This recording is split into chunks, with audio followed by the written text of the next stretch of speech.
ملګرو که ستاسو په لاس کې یو داسې فون راشي چې د اول نه درته دې اطلاع درکړي چې په مستقبل کې څه کېدو واله دي نو ته به ځان د دې موبایل نه کروڑپتی کول واړې که نه خو د هر سا دومره حسان او ساده نه وي لکه څنګه چې ښه کالیږي قصه به یو ښځې نه شروع کیږي چې په ریلوې سټیشن کې روانه وه او یو میسیج یې پړاو و په میسیج کې لیکل شوی و چې د جواب به درته په 1114 نمبر کراسینګ کې میلاو شي خو کله چې دا هلته ورسېده نو د دې د مرګ نه علاوه هیڅ نه و ځکه چې یو ټرین دا ووهله نیکسټ سین کې بیا موږ په ټایلینډ کې یو د امریکای انجینیر وینو چې نوم یې میکس وي میکس خپل کار ختم کړو او د امریکا تګ لپاره هوټل ته وراسي دلته ورته یو پارسل میلاو شي خو د هغې کس نوم پې نه وي چا چې رالیږلی وي کله چې پارسل خلاص کړی بچی یو ډېر ایډوانس فون و میکس فون پرېښود او کمرې ته لاړو او ټي وي آن کړو او خبرونه یې کتل هم دې وخت په فون یو میسیج غې چې په چې لیکل شوی و چې په هوټل کې راتلونکې 2 ورځې به 50% ډسکاونټ وي میکس ریسپشن ته کال وکې او پته ورته ولېږي چې خبره بالکل رښتیا ده نو میکس فیصله وکړه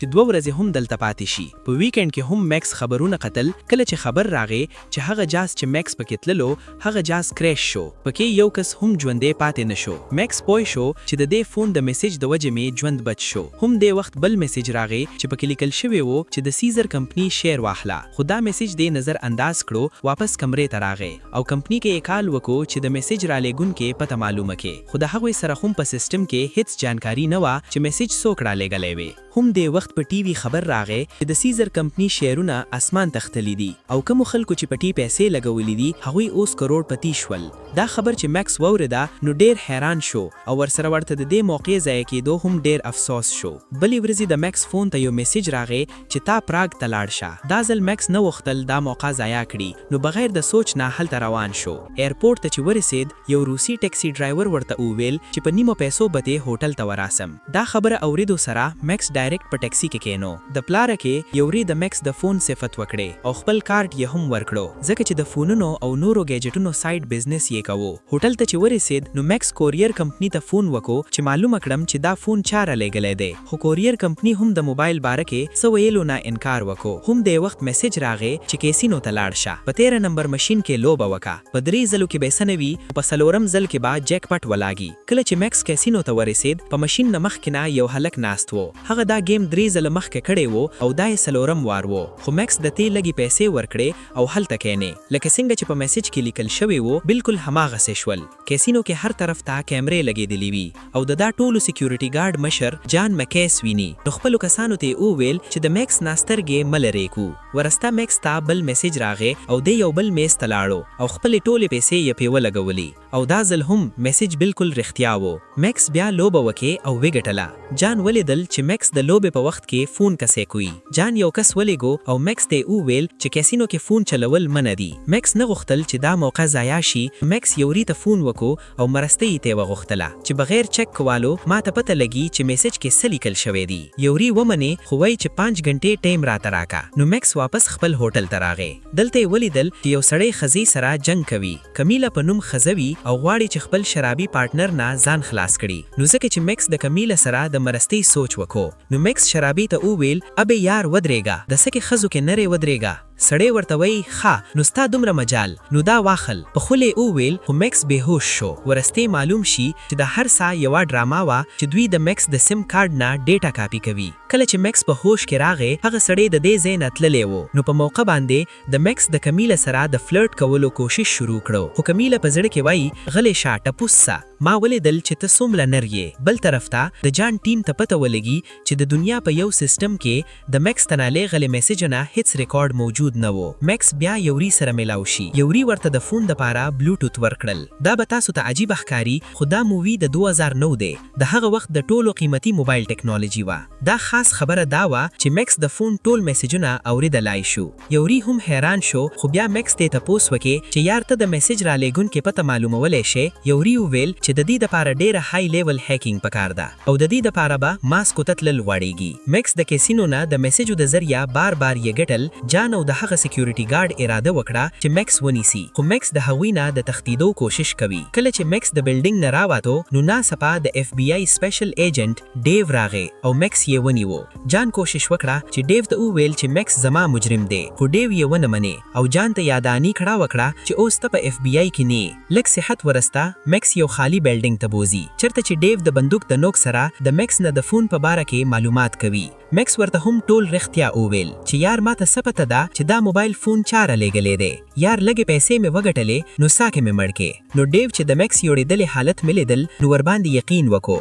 لږ صحت ورسته جان هم هلته راشي. کله چې ډیو ولیدل چې جان بغیر جواب نه نزي نو ډیو ټول حقیقت ورته وویل چې په اصل کې اف بی آی کوشش کوي چې دا کسان پیدا کړي چې د میسیجو د مدد سره یو دم ډېرې پیسې ګټلې دي. دا ټول کسان امریکایان وو او نور هیڅ داسې څه نه وو چې د دوی د یو بل سره څه تعلق ثابت کړي. میسیجونه رالیږل والا بالکل معلومات ملاو نشو او هر چاته چې میسیج راغلی دی نو هغه یو عجیبه طریقې سره مړ شوی دی. خو خوش قسمتي نه میکس د مرګ نه مخکې ونیوالی شو ځکه چې اوس د امریکا حکومت یو ای آی پروګرام جوړ کړی دی چې د هر چا ټیکسټ میسیجونه پړاولی شي. جان د ډیو سره یوځای شو چې د هیکر ونیسي ځکه د ده کسینو ریلوډ کو. میکس هم د جیل نه د بچ کېدو دپاره ډیو سره کار کولو ته تیار وی. ډیو فون په لاس کې واخیست او میکس ته یې وویل چې هوټل نه بهر مه ځه ځکه چې د میکس ژوند په خطر کې وی. ډیو بروک ته فون وکړو. بروک 3 غنټه کې خپل ای آی پروګرام آن کولو ته تیار شو. میکس په هوټل کې وو. جان او ډیو راغلل چې میکس ځان سره ونیسي.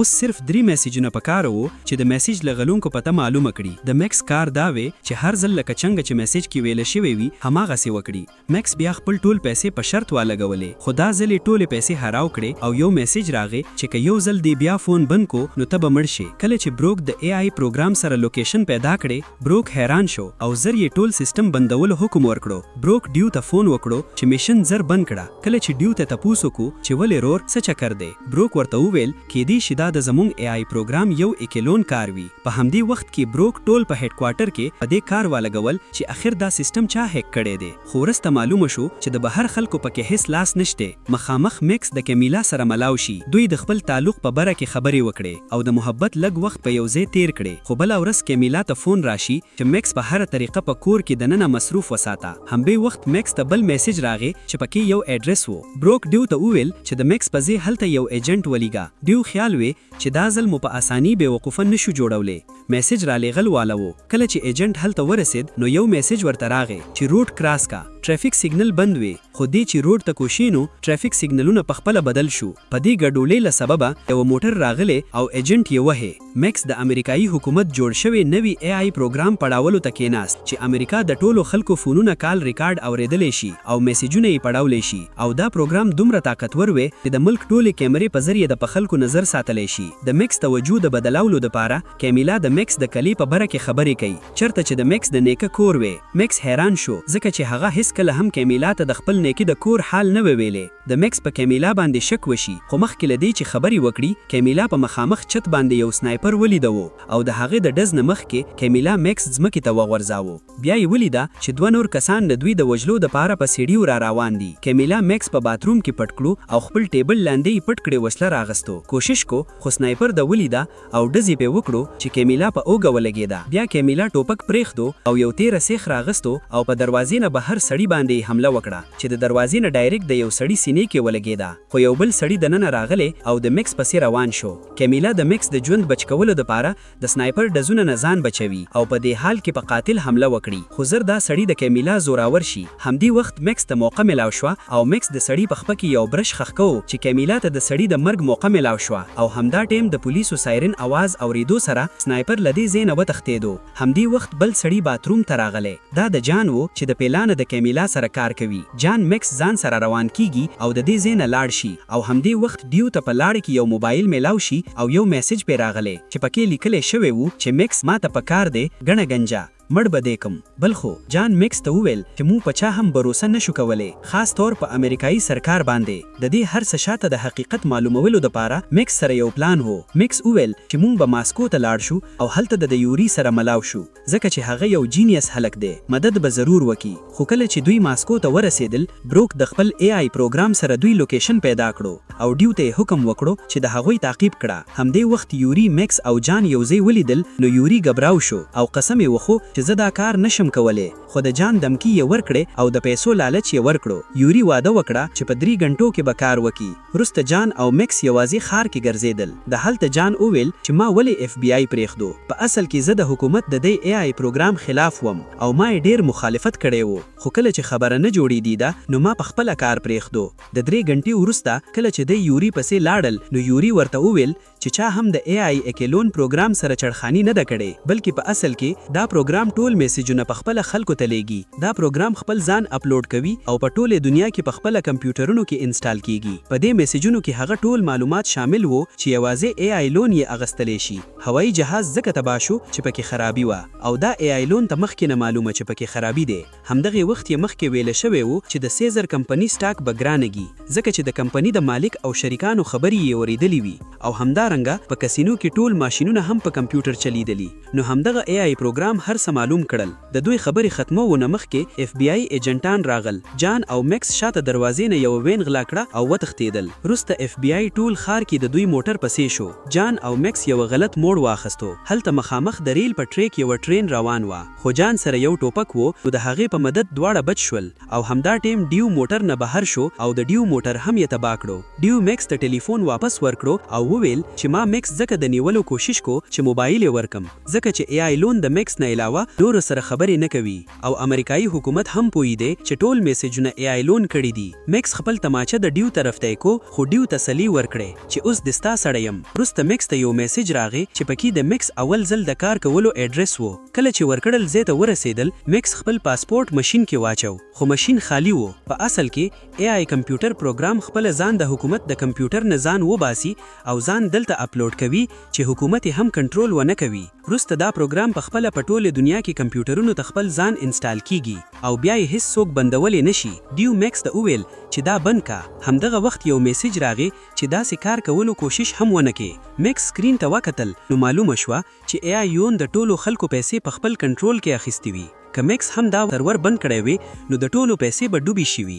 نو میکس کوشش شروع کو چې په بلې طریقې سره یې ودلوي. دلته یوه کیمرا او هیډفون موجود وو. د هغو په مدد یې د ای آی لون سره خبرې شروع کړې. ای آی لون ورته وویل چې دا زما مقصد صرف امریکا د ازادي حفاظت کول دي او هر څوک یا هر څه چې زما په لار کې راشي هغه به ختم شي. میکس ته بیا احساس شو چې اوس هم څه کولی شم. نو میکس د ای آی لون ته وویل چې دا تحقیق وکړه چې خلک د دې بل خلاف ولې دي. کله چې ای آی لون دا هر څه ولوستل نو ورته پته ولګېده چې اصل کې هم زه په خپله د امریکا د خلکو د ازادۍ دپاره تر ټولو لوی خطر یم، ځکه چې که حکومت د خلکو پرسنل میسیجونه او کالونه واري او ولولي نو بیا ازادي په څه کې پاتې شاوې. نو پروګرام خپله سوچ وکړو او ځان یې بند کړو.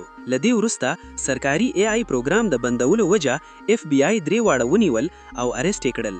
وا یاره دا خلک بالکل لیونی دي، د مالدارو خلکو کاری خراب کو. خو لږ وخت پس کیمیلا د ډیو، جان او میکس ضمانت ورکړي او دوی واړه د جیل نه خوشې شول، ځکه چې حکومت هم غوښتل دا معامله له نړۍ نه پټه وساتي. همدې لپاره په دوی هیڅ کاروایی ونه شوه او میکس چې کمې پیسې په کسینو کې ګټلې وي هغه پیسې کیمیلا ورته راوړي. که ویډیو مو خوښه شوي وي نو چینل ضرور سبسکرایب کړئ او بیل آیکن آن کړئ چې نیکسټ ویډیو تاسو ته په اسانۍ